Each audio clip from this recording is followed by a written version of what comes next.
Hello everyone, welcome to my channel. I am Palak Narang and today we are going to continue with our chapter excretory system.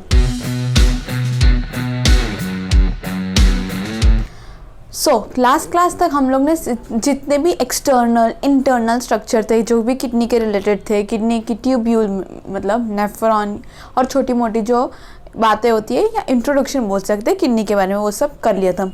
Now we are going to start with the new segment बोल सकते हैं of this chapter excretory system. उससे पहले before we start with the process of how urine is formed, हम उससे पहले देखेंगे कि ब्लड सप्लाई या फिर ब्लड वेजल्स कौन कौन सी होती है जो रीनल ट्यूब्यूल के आसपास होती है. रीनल ट्यूब्यूल मतलब यूरिनिफेरस ट्यूब्यूल, यूरिनिफेरस ट्यूब्यूल मतलब किडनी ट्यूब्यूल, किडनी ट्यूब्यूल मतलब नेफ्रॉन, नेफ्रॉन मतलब structural and functional part of kidney. Last class में मैंने पढ़ाया था.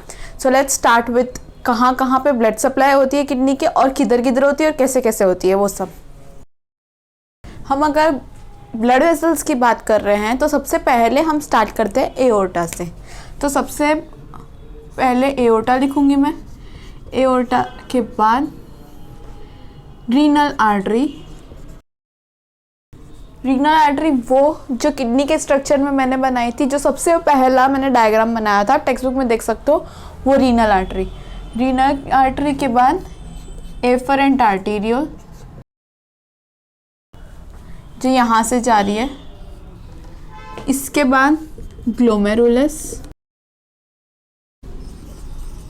ये है ग्लोमेरुलस. इसके बाद जाएगा इफरेंट आर्टीरियल. ये मैंने आपको बताया था, एफरेंट आर्टीरियल, ग्लोमेरुलस, फिर इफरेंट आर्टीरियल. ये एफरेंट आर्टीरियल कहाँ से आई? रीनल आर्टरी से. रीनल आर्टरी कहाँ से आई? वो किडनी के अंदर घुस रही है. फिर ग्लोमेरुलस बनता है और फिर उसके बाद बनता है इफरेंट आर्टीरियल. ये जो इफरेंट आर्टीरियल है, फर्दर यहाँ पे ब्लड कैपिलरीज बनते हैं और ये जो ब्लड कैपिलरीज होते हैं इसको हम बोलते हैं वासा रेक्टा.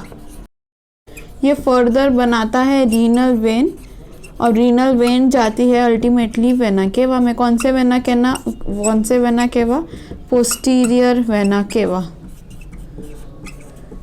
वासा रेक्टा कुछ नहीं, बस एक ब्लड वेसल्स होती है जो रीनल ट्यूब्यूल को रैप करती है, उसको हम बोलते हैं वासा रेक्टा. और कुछ भी इसमें नया नहीं है. बाकी ये तो हमको पता था, एओर्टा के बाद रीनल आर्टरी, रीनल आर्टरी के बाद afferent arteriole, glomerulus, efferent arteriole, vasa recta, renal vein और फिर posterior vena cava.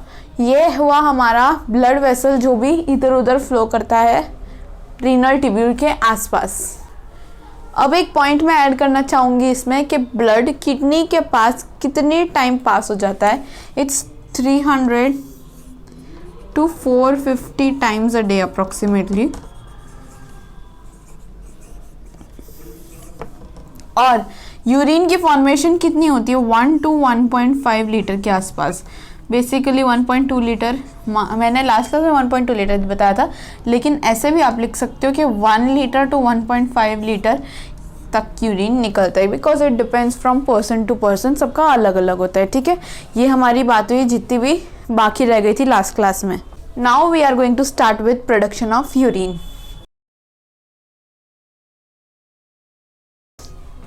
So production of urine, urine की फॉर्मेशन कैसे होती है? 3 स्टेप से होती है.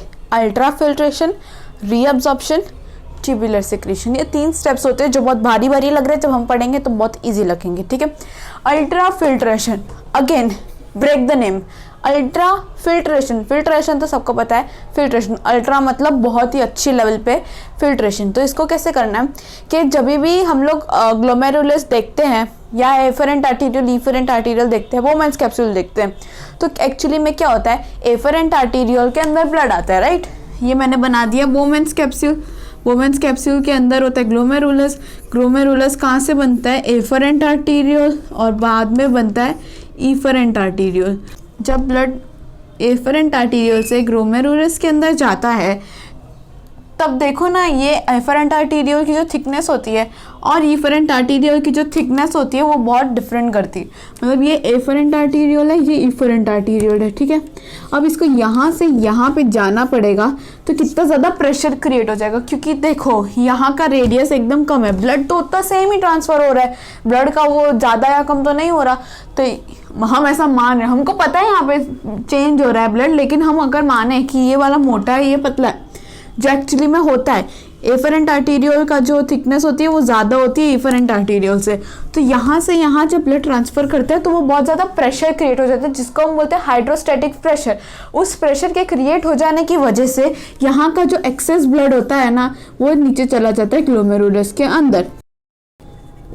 एक्सेस ब्लड जो भी छोटे मोटे जो मॉलिक्यूल्स होते हैं, वो जो हैवी और बड़े मॉलिक्यूल्स होते हैं वो वहाँ से ब्लड के अंदर से ही पास कर जाते हैं। जो छोटे छोटे लाइट वेट होते हैं वो सारे के सारे नीचे आ जाते हैं, जिसमें से सबसे ज़्यादा जो आता है वो होता है वाटर, ठीक है। मैंने क्या बोला, एफरेंट आर्टीरियल की थिकनेस ज़्यादा होती है in comparison to efferent arterial.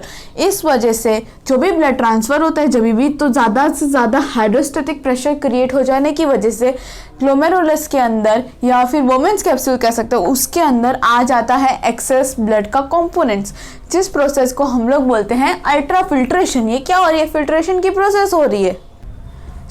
अब यहाँ से जो भी ब्लड फिल्टर आउट हो रहा है, अगर ये ब्लड यहाँ से निकल रहा है तो यहाँ पे जो भी पार्ट पहुँचा ब्लड का उसको हम बोलते हैं glomerular filtrate. Glomerular filtrate consist mainly of liquid parts including inorganic as well as organic चीज़ें, as well as inorganic components including urea, glucose and amino acids। मतलब ग्लोमेरुलर फिल्ट्रेट के अंदर क्या क्या हुआ, यूरिया हुआ, ग्लूकोज हुआ, अमाइनो एसिड हुआ, वाटर भी हुआ, ऑब्वियसली वाटर तो होगा, प्लाज्मा के जो मेनली लाइट कंपोनेंट्स है और एक्चुअली में लिक्विड कंपोनेंट्स है that are all included in glomerular filtrate. So अब जो इफरेंट आर्टीरियल में जो ब्लड का पार्ट जाएगा that is more thicker in consistency which includes corpuscles यानी कि sales as well as proteins। ये जो थिकर और बड़ी बड़ी चीज़ें होती है वो सब रह जाएगी इफरेंट आर्टीरियल के अंदर, तो इसलिए वो वाला ब्लड का पार्ट हो जाता है थिक, और ये वाला जो पार्ट होता है वो बहुत ही लिक्विडी कंसिस्टेंसी का होता है। दैट इज़ द रीज़न इसमें बहुत सारे लाइट वेट चीज़ें as well as liquid based चीज़ें कंसिस्ट होती है।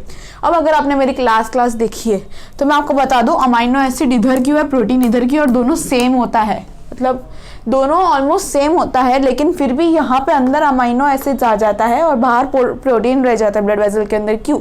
अमाइनो एसिड्स आर स्मॉल, जो छोटे साइज के होते हैं, proteins are very huge and bulkier size के होते हैं, बहुत ही हैवी होते हैं, इसलिए वो ब्लड के अंदर रह जाता है। As well as amino acid they gets filtered through the glomerulus and becomes the part of glomerular filtrate.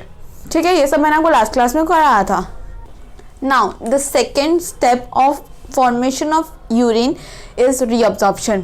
उससे पहले मैं रीअब्जॉर्प्शन कराऊँ, you have to understand the difference between absorption and reabsorption. Absorption, हमारी बॉडी के अंदर कोई भी चीज़ अब्जॉर्ब होना, दैट इज अब्जॉर्प्शन।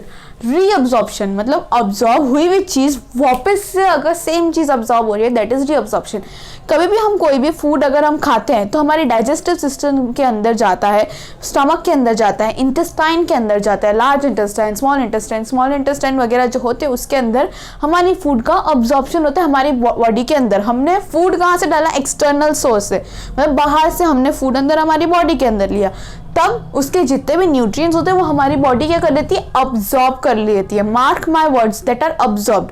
अब वो जितने भी अब्जॉर्ब न्यूट्रिएंट्स होते हैं वो ब्लड में घूमते रहते हैं, ब्लड में घूमते घूमते वो पहुंच जाते हैं मान लो कि नेफ्रॉन के पास। नेफ्रॉन के पास से जितने भी कॉन्स्टिट्यूएंट्स होते हैं, जो भी न्यूट्रिएंट्स होते हैं, वो मान लो ग्लोमेरुलर फिल्ट्रेट के अंदर चले गए थोड़े बहुत। जैसे देखो अमाइनो एसिड जा रहा है, ग्लूकोज जा रहा है, ये सब भी तो एक काइंड ऑफ न्यूट्रिएंट होते हैं, वो चले गए अब ग्लोमेरुलर फिल्ट्रेट में। Now we want back, our body wants that nutrient nutrients bad, तो वो क्या करती है, जो रीनल की ट्यूब्यूल होती है, loop of Henley, PCT, DCT, मैंने क्लास में पढ़ाया था, तो वहां सबसे क्या कर लेती है, अब्सॉर्ब कर लेती है। खाली अब्सॉर्ब नहीं, रीअब्सॉर्ब कर लेती है, मतलब ऑलरेडी अब्सॉर्ब्ड चीजें, that is glucose, amino acid, salts and what not, ये सब चीजें वापस से अब्सॉर्ब कर लेती है हमारी body, that is known as reabsorption. Now you know the difference between absorption as well as reabsorption. Absorption occurs in digestion as well as reabsorption occurs in excretory system and you know why. ठीक है, तो reabsorption में जो सबसे पहली चीज होती है वो होती है ग्लूकोज, अमाइनो एसिड्स, और मेजर पार्ट जो रीअब्सॉर्ब होता है वो है वाटर। वाटर काफ़ी ज़्यादा रीअब्सॉर्ब हो जाता है क्योंकि जो भी ग्लोमेरुलस होता है वहाँ से मैक्सिमम वाटर फिल्टर आउट हो जाता है, लेकिन हमको हमारी बॉडी में वाटर को रिटेन करके रखना है। For that we need to reabsorb that water, और वो रीअब्सॉर्ब करने के लिए यही रीअब्सॉर्प्शन की प्रोसेस काम में आती है। ठीक है, अब वाटर जब रीअब्सॉर्प्शन करता है तो एक चीज़ का ध्यान रखता है कि हमारी बॉडी की जो ऑस्मोलैरिटी है वो चेंज ना हो, मतलब हमारी बॉडी के अंदर रेशियो ऑफ सॉल्ट या कोई भी ऐसा solute with respect to solvent, यानी कि वाटर चेंज नहीं होना चाहिए। जितना सॉल्ट है और जितना वाटर है वो मेंटेन रखना चाहिए। I am not saying equal होना चाहिए, वो मेंटेन होना चाहिए। अगर वो 1 और ये 5 है तो इट शुड बी 1 and 5। अगर मेरा वाटर 5 है, ठीक है, और मैं 4 अब्जॉर्ब कर लेती हूँ किडनी में से, रीअब्जॉर्ब कर लेती हूँ, एक अभी भी बाकी है, that means I need that 1 water for my body, उसको मेरे को रीअब्जॉर्ब करना ही पड़ेगा, लेकिन 1 करना इज नॉट इम्पॉर्टेंट। जितना ऑस्मोलैरिटी है उसको मेंटेन करके रखना है, क्योंकि ये बॉडी की ऑस्मोलैरिटी मेंटेन करके रखते हैं, इसीलिए इस रीअब्जॉर्प्शन को हम बोलते हैं selective reabsorption. That means it will absorb only limited things that is needed in our body and not unnecessary things such as urea and drugs like penicillin। ये सब चीज़ें भी निकल जाती है यूरिन के अंदर, तो वो हमें कोई ज़रूरत नहीं है। जो हमको जिन चीज़ों की ज़रूरत है that is only reabsorbed from the kidney. So with this we have completed our reabsorption as well as ultrafiltration. Next we are going to jump on to tubular secretion. Talking about tubular secretion, tubular secretion एक ऐसी process है जिसमें kidney चाहती है कि ये जो extra चीज़ें है जो हमारी बॉडी के अंदर फालतू की पड़ी है, that has to be eliminated from our body. तो जितना भी ड्रग्स होता है, for an example famous drug penicillin, K+ salts, ये सब जो चीज़ें होती है वो सिक्रीट हो जानी चाहिए बॉडी में। K+ सॉल्ट क्यों सिक्रीट हो जाते हैं? सॉल्ट तो हमारी बॉडी के लिए नेसेसरी होते हैं, वो इसलिए क्योंकि हमारी बॉडी के रीअब्जॉर्प्शन के प्रोसेस में Na+ सिक्रीट रीअब्जॉर्ब हो जाता है। अब एक प्रोसेस होती है हमारी बॉडी में विच हैपन्स एवरीवेयर। अगर Na+ बाहर आएगा तो K+ should go in, K+ बाहर आएगा तो Na+ शुड गो इन, तो Na+ और K+ एकदम अपोजिट डायरेक्शन में जाने चाहिए। बहुत ही बेसिक समझा है, इसकी प्रोसेस थोड़ी डिफिकल्ट होती है, मतलब थोड़ी कॉन्सेप्चुअल होती है, लेकिन ये मैंने बेसिक बताया कि Na+ को हमारी बॉडी को Na+ चाहिए तो किसी चीज़ को तो बाहर भेजना पड़ेगा, दैट इज K+। ऐसा हम याद कर लेते हैं कि Na+ चाहिए तो K+ बाहर भेज दो। दूसरा ड्रग्स तो हमारी बॉडी को चाहिए नहीं, वो भी बाहर भेजने हैं, तो इसलिए इसको भी बाहर भेज देते, दैट इज ट्यूबुलर सिक्रीशन। अब इसका नाम खाली सिक्रीशन क्यों नहीं है या सिलेक्टिव सिक्रीशन क्यों नहीं है, ट्यूबुलर सिक्रीशन क्यों है? जैसे इसका रीअब्जॉर्प्शन था तो हमने सिलेक्टिव रीअब्जॉर्प्शन कर लिया। Why this is called as tubular secretion? इसीलिए क्योंकि इसके अंदर ट्यूबुलर सेल्स इन्वॉल्व है from DCT, distal convoluted tubule की सेल्स जो होती है वो इन्वॉल्व होती है फॉर दिस सिक्रीशन, यानी कि DCT वाले पार्ट के अंदर स्पेशली ये सब चीज़ें हमारी बॉडी के अंदर से उठाते हैं और उसको सिक्रीट कर देते हैं बाहर। अब सिक्रीट का मतलब ध्यान रखना हमारी बॉडी से बाहर जा रही है ये वाली चीज़, ट्यूबुलर सिक्रीशन। और रीअब्जॉर्ब मतलब हमारी बॉडी के अंदर वापस आ रही है। इसको मिस इंटरप्रेट नहीं करना, क्योंकि काफ़ी बच्चे से समझते हैं कि रीनल ट्यूब्यूल के हिसाब के कॉन्सेप्ट के हिसाब से हम लोगों को पढ़ा जा रहा है। रीनल ट्यूब्यूल जो रीअब्जॉर्ब कर रही है वो ये सब होगा, रीनल ट्यूब्यूल जो सिक्रीट कर रही है वो ये सब होगा। दैट इज टोटली रॉन्ग, पूरा अपोजिट कर दोगे आप। जो रीअब्जॉर्प्शन हो रहा है that is with respect to our body, हमारी बॉडी रीअब्जॉर्ब कर रही है, हमारी बॉडी सिक्रीट कर रही है, not with respect to renal tubule और नेफ्रॉन। ये अच्छे से याद रखना, रीअब्जॉर्ब हमारी बॉडी कर रही है और सिक्रीट भी हमारी बॉडी कर रही है, दैट्स इट। ठीक है, ये ट्यूबुलर सिक्रीशन, रीअब्जॉर्प्शन, अल्ट्राफिल्ट्रेशन हो गया, प्रोडक्शन ऑफ यूरिन। अब नेक्स्ट जो हम स्टार्ट करने वाले हैं कि हमारी किडनी की जो रीनल ट्यूब्यूल होती है, नेफ्रॉन होते हैं, उसका कौन सा पार्ट क्या फंक्शन करता है। तो रीनल ट्यूब्यूल हम स्टार्ट करते हैं सबसे पहले ग्लोमेरुलस से। ये हमारा पाथवे है ऑफ नेफ्रॉन, सबसे पहले ग्लोमेरुलस, उसके बाद Bowman's capsule, PCT, loop of Henley DCT। ठीक है, अब हम पढ़ेंगे एक एक करके कि ये नेफ्रॉन के अंदर प्रेजेंट होते हैं वो क्या क्या फंक्शन परफॉर्म करते हैं। सबसे पहले ग्लोमेरुलस। ग्लोमेरुलस का इकलौता सबसे इंपॉर्टेंट फंक्शन इज जो भी हमने अभी पढ़ा, अल्ट्रा फिल्ट्रेशन। बोमेन्स कैप्सूल क्या करता है, जो भी ग्लोमेरुलस अल्ट्रा फिल्ट्रेशन के थ्रू फिल्ट्रेट देता है, दैट इज ग्लोमेरुलर फिल्ट्रेट, उसको एक्सेप्ट करता है और it receives the glomerular filtrate. Next होता है पीसीटी। पीसीटी का मेन फंक्शन होता है, पीसीटी बहुत इंपॉर्टेंट होता है प्रोडक्शन ऑफ यूरिन के अंदर, क्योंकि मैक्सिमम वाटर जो रीअब्जॉर्ब होता है, reabsorb in terms of body with respect to body, body जितना भी H2O अब्जॉर्ब करती है, रीअब्जॉर्ब करती है from nephron is mainly through PCT. तो ये रीअब्जॉर्ब करती है water, also not only water, उसके साथ साथ Na+, Cl-, ये सब चीज़ों का भी रीअब्जॉर्प्शन होता ही है। वाटर अगर मैं बात करूँ तो इस वाटर का 2/3 पार्ट सारा का सारा पीसीटी में ही रीअब्जॉर्ब हो चुका होता है। 2/3 इज ऑलमोस्ट सब कुछ। लूप ऑफ हेनली में Na+ और वाटर, लूप ऑफ हेनली ये दोनों का reabsorption as well as secretion चलता रहता है। लूप ऑफ हेनली क्या करता है, एक काउंटर करंट मैकेनिज्म होता है जो आपके पोर्शन में नहीं है। उसमें क्या होता है कि Na+ अंदर जाता है, वाटर बाहर आता है, वाटर अंदर जाता है, Na+ बाहर आता है, और पूरा ऑस्मोलैरिटी मेंटेन करनी होती है। इसीलिए हम इसको एक्सप्लेन अच्छे से नहीं करते हैं कि ये अंदर क्या जाता है बाहर क्या जाता है, क्योंकि एक पूरी प्रोसेस होती है। तो आप सिर्फ ये जान लो Na+ और वाटर की ऑस्मोलैरिटी मेंटेन करने के लिए लूप ऑफ हेनली। ठीक है, पीसीटी का मेजर रोल है क्योंकि वो 2/3 ऑफ वाटर भी अब्जॉर्ब करता है, Na+ भी अब्जॉर्ब करता है, रीअब्जॉर्ब करता है, Cl- भी रीअब्जॉर्ब करता है, इसके साथ साथ ग्लूकोज को भी रीअब्जॉर्ब करता है। वो मेरे से रह गया। ओके, तो डीसीटी की बात करें तो जो भी रिमेनिंग क्लोराइड होते हैं या फिर H2O के मॉलिक्यूल्स होते हैं या Na+, जो भी रिमेनिंग चीज़ें रह जाती है वो सब अब्जॉर्प्शन, रीअब्जॉर्प्शन वगैरह का काम डीसीटी का होता है। कौन कौन सा इंपॉर्टेंट है, ग्लोमेरुलस में अल्ट्रा फिल्ट्रेशन होता है, पीसीटी में रीअब्जॉर्प्शन होता है of water, Na+, Cl- glucose, ये सब चीज़ों का, ये दोनों काफ़ी इंपॉर्टेंट है, क्वेश्चन आ सकते हैं इस पर। ठीक है, किडनी के अंदर ये सारी की सारी प्रोसेस करने के लिए काफ़ी ज़्यादा एनर्जी की रिक्वायरमेंट होती है, इसीलिए हमको ऑक्सीजन भी चाहिए होता है। So oxygen required to kidney is almost 6 to 7 times higher than oxygen required in muscles. Muscles भी तो काम करते हैं, उनको जितनी ऑक्सीजन रिक्वायर्ड होती है उससे ज़्यादा 6 to 7 times ज़्यादा किडनी को ऑक्सीजन रिक्वायर्ड होती है। ठीक है, with this we have completed कौन सा स्ट्रक्चर कौन सा फंक्शन करता है। Next we are going to start with urine excretion. Urine excretion की जो प्रोसेस होती है उसमें, वो प्रोसेस तो मैंने बता दी, लेकिन मैं पाथवे अगर बताऊं कि कहाँ से कहाँ जाता है, तो डीसीटी तक की प्रोसेस तो हमने पढ़ ली। डीसीटी के बाद मैं बात करूं कलेक्टिंग डक्ट। कलेक्टिंग डक्ट के अंदर यूरिन जाता है, कलेक्टिंग डक्ट के बाद पेल्विस के अंदर जाता है, ये सीटी यानी कलेक्टिंग डक्ट है। पेल्विस के बाद यूरेटर में जाता है, यूरेटर यानी वो बड़ी सी जो pipe which goes to urinary bladder. Urinary bladder के अंदर जितना भी यूरिन बनता है वो स्टोर रहता है कुछ समय तक, और उसके बाद वो यूरेथ्रा से बाहर निकल जाता है। मेल के अंदर पेनिस होता है, फीमेल के अंदर डायरेक्टली बाहर निकल जाता है। और यूरेथ्रा के अंदर होता है सर्कुलर मसल जिसको हम बोलते हैं स्फिंक्टर। अब अगर आप सोचो कि जब यूरिन बाहर निकलता है तो स्फिंक्टर रिलैक्स होता होगा या कॉन्ट्रैक्ट होता होगा, क्योंकि अगर होल ओपन होता है तभी यूरिन बाहर निकलेगा। होल ओपन यानी जो स्फिंक्टर मसल्स है वो कॉन्ट्रैक्ट क्यों होंगे, है ना? नहीं, स्फिंक्टर मसल्स रिलैक्स करते हैं तभी ही यूरेथ्रा में से यूरिन बाहर आ जाता है। काफ़ी लोगों को ये बहुत ही ज़्यादा ऑब्वियस नहीं लगता है, स्फिंक्टर रिलैक्स करता है, इसका मतलब यूरिनरी ब्लैडर को कंप्लीटली क्लोज करके रखने के लिए स्फिंक्टर कॉन्ट्रैक्टेड होता है।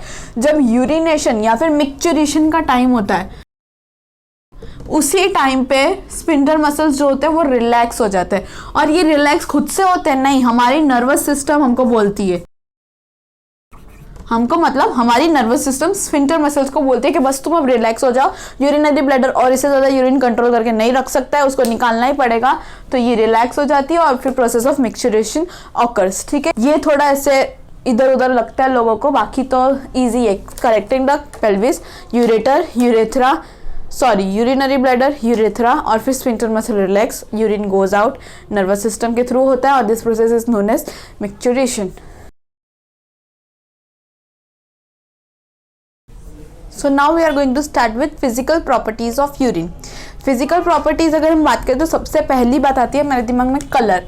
कलर होता है यूरिन का clear which is a little bit yellowish in colour. ऐसा क्यों? क्योंकि इसके अंदर एक पिगमेंट प्रेजेंट होता है that is known as urochrome. Chrome का मतलब वो पिगमेंट कलर देता है, और यूरो ऐसा समझ लो क्योंकि वो यूरिनरी ब्लैडर से या यूरिनरी सिस्टम या मिक्चुरेशन से रिलेटेड है, इसलिए यूरो और फिर क्रोम, ये एक होता है पिगमेंट, इसकी वजह से कलर आता है येलो। ठीक है, वॉल्यूम होती है मैं बता चुकी हूँ 3 बार, 1 to 1.5 litre, usually 1.2 litre. Order smelly होता है which is ammonia like smell.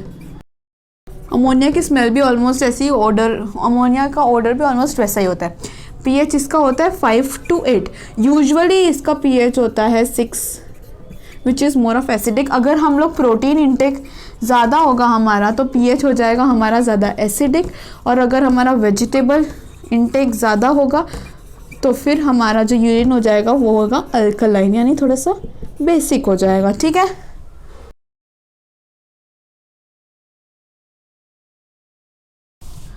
so next we are going to start with the constituents of urine. Urine constitutes about 95% of water, which is a lot. 95% of water, बचा हुआ 5% of solid waste, which includes everything such as urea, also hormones, hormones भी होते हैं, medicines such as antibiotics etc. काफ़ी सारी चीज़ें होती है, water, solid waste, urea, hormones, medicine, antibiotics, ये सब दी हुई है आपकी टेक्स्ट बुक में। ये तो नॉर्मली यूरिन का कंस्टिट्यूशन ऐसा होता है, बट समटाइम्स अबनॉर्मल कंस्टिट्यूएंट्स भी होते हैं। Abnormal constituents of urine will include, सबसे पहला blood cells. If blood cells are present inside the urine, that condition is known as hematuria. With the name heme, you can get to know that heme यानी blood, blood क्योंकि hemoglobin, blood cells, RBC। तो hematuria suggest कि blood cells होते हैं अंदर, किसके अंदर? Urine के अंदर। यूरिन निकलते समय ब्लड सेल्स अगर प्रेजेंट होते हैं, that condition is called as haematuria. If glucose is present, that condition glycosuria. Again the name suggest glyco यानी ग्लूकोज। अगर एल्ब्यूमिन है, दैट मीन्स कि ब्लड प्रेशर ज़्यादा है। वन मोर थिंग, अगर ग्लूकोज की कंसंट्रेशन ज़्यादा है अगर यूरिन के अंदर, दैट मीन्स आपको डायबिटीज़ मेलिटस है। डायबिटीज़ मेलिटस में इंसुलिन की कंसंट्रेशन ज़्यादा नहीं होती, इंसुलिन कम बनता है, इसलिए डायबिटीज़ मेलिटस होती है। सो बेसिकली अगर आपको ग्लाइकोसूरिया है, दैट मीन्स डायबिटीज़ मेलिटस की कंडीशन है, दैट इज शुगर डायबिटीज़, तो इसको हम बोलते हैं डायबिटीज़ मेलिटस।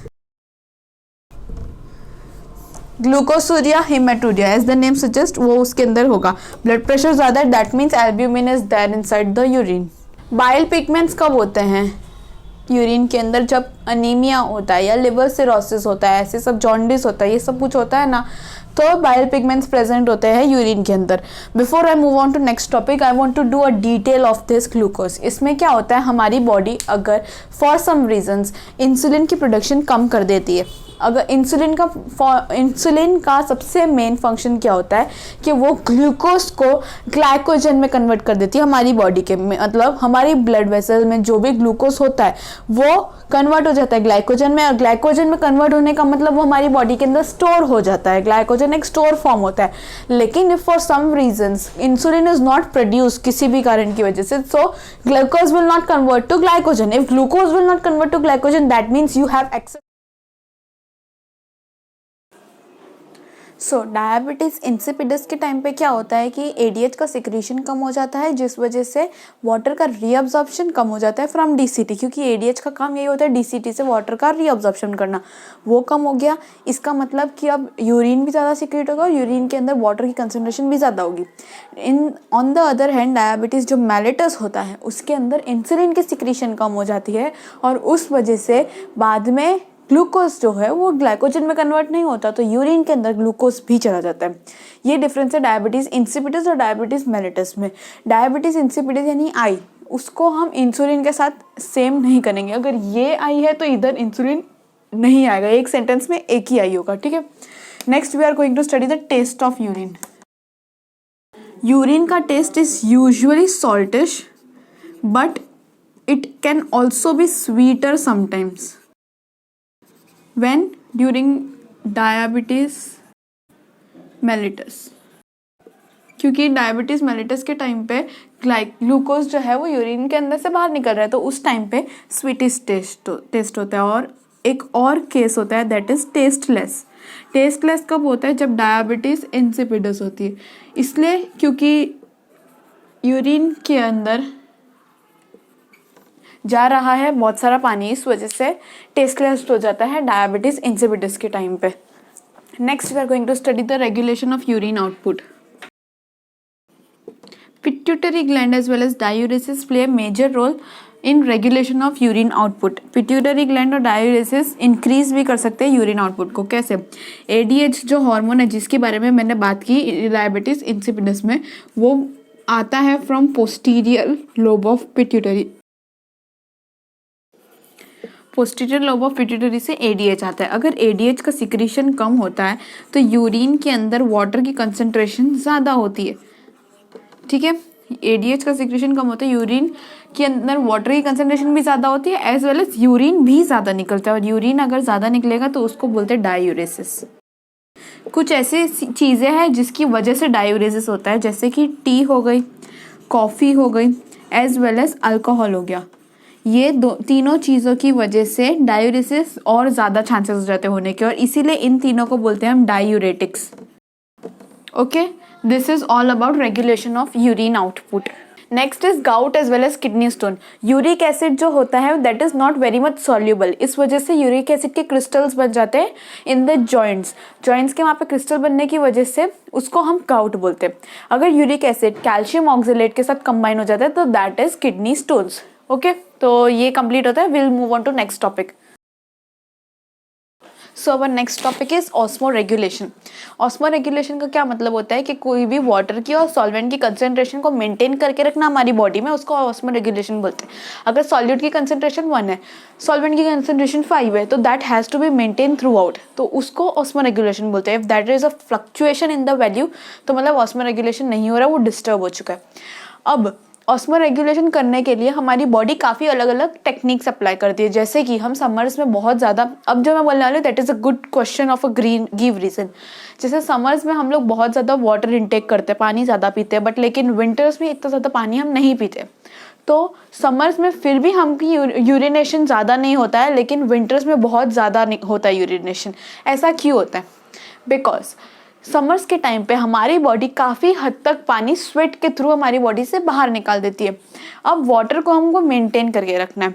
वाटर मेंटेन करने के लिए एक जगह से पानी ऑलरेडी जा चुका है, तो वाटर चाहेगा कि दूसरी जगह से, हमारी बॉडी चाहेगी दूसरी जगह से पानी ज़्यादा नहीं निकले ताकि वाटर का लेवल मेंटेन रह सके।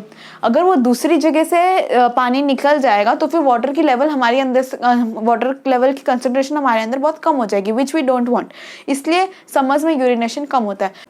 On the other hand winters के टाइम पे हम लोग पानी तो कम पीते हैं लेकिन स्वेट नहीं आता है तब, इस वजह से यूरिनेशन में जो जितना पानी होता है एक्स्ट्रा वो यूरिनेशन के थ्रू निकल जाता है, बिकॉज उसके पास रास्ता नहीं है कोई और। That is the reason winters में we urinate more than summers.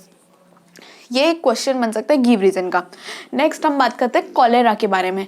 Cholera में क्या होता है, बहुत ज़्यादा वॉमिटिंग भी होती है और वाटर बॉबल मूवमेंट्स होते हैं। इस वजह से क्या होता है कि वाटर का जो इंटेस्टाइन है वो वाटर अब्जॉर्ब नहीं कर पाती है हमारी बॉडी के अंदर। इंटेस्टाइन कैसे वाटर अब्जॉर्ब करती है, जो हम लोग इंटेक करते हैं वो पूरा का पूरा अब्जॉर्प्शन हमारी बॉडी में होता है। इंटेस्टाइन क्योंकि वाटर अब्जॉर्ब नहीं कर पाती है तो वाटर हमारी बॉडी के अंदर आ नहीं रहा है, तो हमारी बॉडी को ऐसा लगा कि यार वाटर की तो कमी है तो कहीं से तो लाना पड़ेगा। कहाँ से लाएगी वो, किडनी से। किडनी से बहुत ज़्यादा वाटर का रीअब्जॉर्प्शन करना शुरू कर देगी।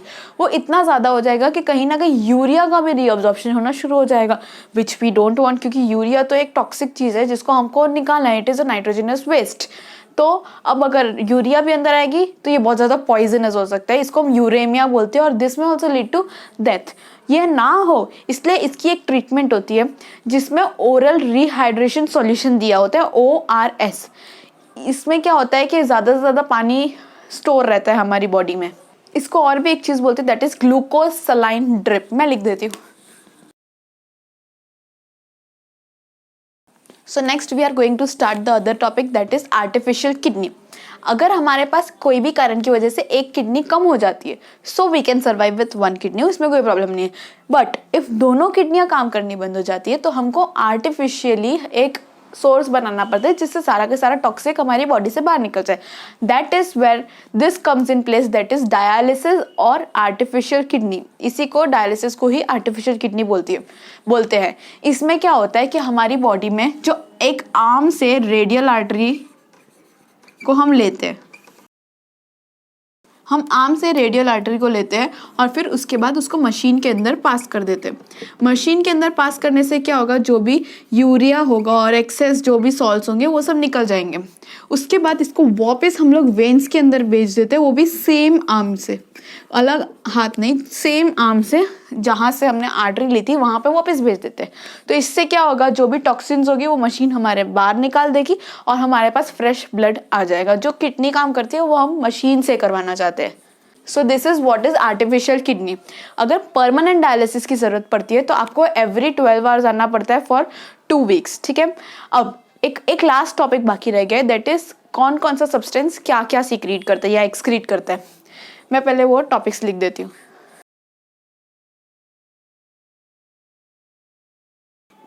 Okay, so carbon dioxide is secreted by lungs. Urea, creatinine as well as uric acid is secreted by kidney as well as skin. Skin भी सिक्रीट करती है। आई हैव टोल्ड यू कि skin का main काम thermoregulation होता है, but still ये सब सिक्रीट करती है। Water is secreted by lungs, kidney as well as skin. Bile pigment is secreted by liver. ये इसके सिक्रीट है, मतलब ये सारे ऑर्गन्स ये सब चीज़ें सिक्रीट करते हैं। With this we have finally completed our excretory system.